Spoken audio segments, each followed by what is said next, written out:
네, 상사가 좋아하는 부하 직원 보고 자세 5가지 한번 설명을 해 드릴게요. 편하게 들으시고 여러분의 상황에 따라서 적절하게 활용하시면 또 즐거운 직장 생활에 도움이 좀 되실 것 같습니다. 자, 들어가 보겠습니다. 판서를 하기 위해서 클릭을 한번 해볼게요. 가보죠. 자, 5가지 중에 첫 번째, 빠르게 보고한다. 네, 빠르게 보고한다. 이건 저도 직장 경험을 통해서 뭐 깨달은 거지만 빠른 보고는 절대 망하지 않습니다. 왜냐하면 나는 아직까지 이 보고 타이밍이 아닌데 또는 아직 보고 준비가 덜 됐으니까 조금만 더 완성을 시켜서 보고해야지라는 생각이 들 수 있어요. 뭐 그렇죠. 근데 내 입장은 그런 건데요. 나의 상사 입장은 난 모른다는 겁니다. 왜냐하면 나도 내일이 바쁜데 그도 상당히 복잡한 일들이 많이 꼬여 있겠죠. 그러다 보면 내가 지레짐작으로 우리 과장님, 우리 팀장님은 이러이러하니까 내가 요 보고를 오늘 퇴근 전까지 하면 되겠지라고 생각하실 수 있습니다. 그렇지만 간과하시고 있는 건 그건 내 입장이라는 겁니다. 그렇죠? 여러분도 일하다 보면 여러분의 스케줄이 계속 꼬이잖아요. 근데 상사도 마찬가지라는 겁니다. 자기도 오늘 퇴근 전까지 뭐 김아무개 주임으로부터 뭐 이런 보고를 들으면 되겠지라고 생각했는데 사실 갑자기 임원을 만났더니 임원이 그 어떻게 됐어 그거 이렇게 얘기할 수도 있다라는 겁니다. 그러다 보면 조금 더 재촉이 더 되는 거죠. 사실 여러분의 보고는 완성될 필요가 없다. 진행 정도를 빨리 이렇게 가고 있어요 정도를 나의 보고 대상인 상사한테 알려주는 게 중요하다. 그리고 나서 피드백이 오면 이걸 조금 더 보완해서 하는 게 어떻게 보면 스마트하게 일하는 방법일 수 있습니다. 그래서 이렇게 빠르게 보고한다, 빨리 보고해봐야지 라는 어떤 습관을, 업무 습관을 가지는 게 좋겠다라는 겁니다. 두 번째, 간단 명료, 그죠? 핵심만 얘기하는 거죠. 뭘 알고 싶은지 내 말, 나의 보고, 나의 문서 보고서에서 어떤 것들을 전달하고 싶은지를 핵심 문장을 명확하게 하셔야 됩니다. 생각보다 나 말고 다른 사람은 상사 또는 다른 사람은 내 말에 별로 관심이 없습니다. 자기들도 살기 바쁘기 때문에 그렇겠죠. 자, 간단 명료해야 됩니다. 나 이 문서에서, 이번 보고에서, 이번 회의에서 내가 전달해야 되는 핵심 문장은 뭐지? 그 핵심 문장을 딱 하나로 딱 세팅 시켜놓고 시작해야 된다. 그래서 간단 명료하게 핵심만 말하는 연습을 하셔야 된다라는 거죠. 세 번째, 메모 또는 뭐 기록해서 정확히 전달한다. 다 수첩은 다 있으시잖아요. 패드를 쓰든지 아니면 뭐 스마트폰을 쓰시든지 아니면 그냥 일반 수첩, 회사 수첩을 쓰시는데 메모는 반드시 하십시오.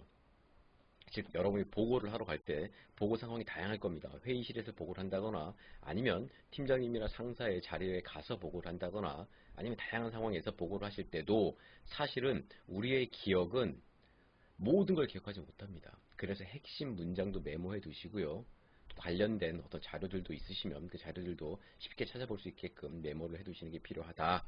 그래야지만 정확한 전달이 가능하다라는 겁니다. 네 번째, 질문을 포함한 보고를 한다. 갈로하군 받기만 하지 않고 생각도 함께 한다. 자, 이 소리가 뭐냐 그러면 여러분이 이렇게 중원부원 이렇게 보고를 할 거 아닙니까? 할 때도 사실은 좋은 보고는 뭐냐면 상사가 나의 보고를 들은 다음에 그가 나 이렇게 그럼 의사결정을 하면 되는 거야?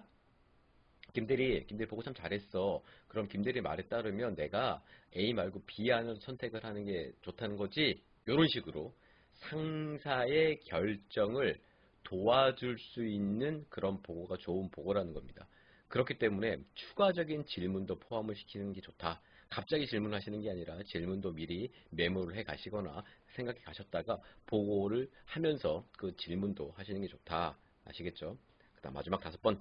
감정 없이 담백하다. 뭐 변명 대신 사실만 전달한다.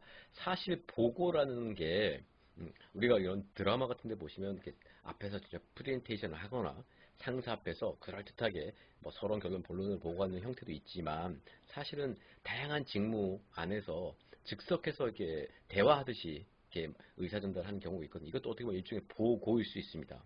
또는 내가 어떤 현장에서 일을 하다 보면 실수를 하는 경우가 있죠.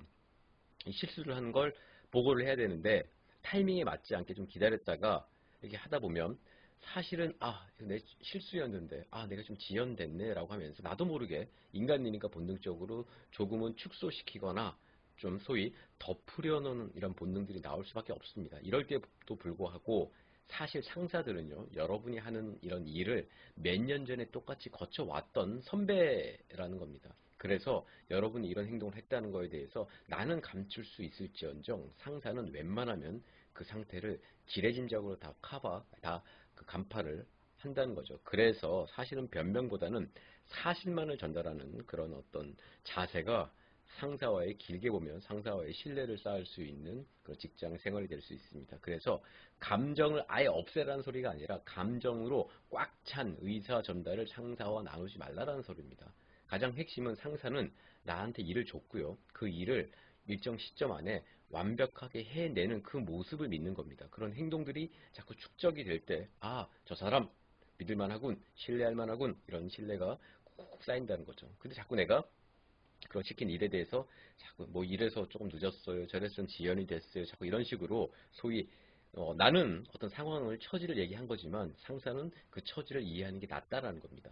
나의 말을 그냥 변명으로 들을 수밖에 없는 상황일 수 있다. 그래서 여러분들은 사실은 담백하고 팩트 중심으로 얘기해야 되고요. 또 상사가 어떤 선택을 할 수 있게끔 어떤 말을 해주셔야 되고, 그리고 명확히 한다.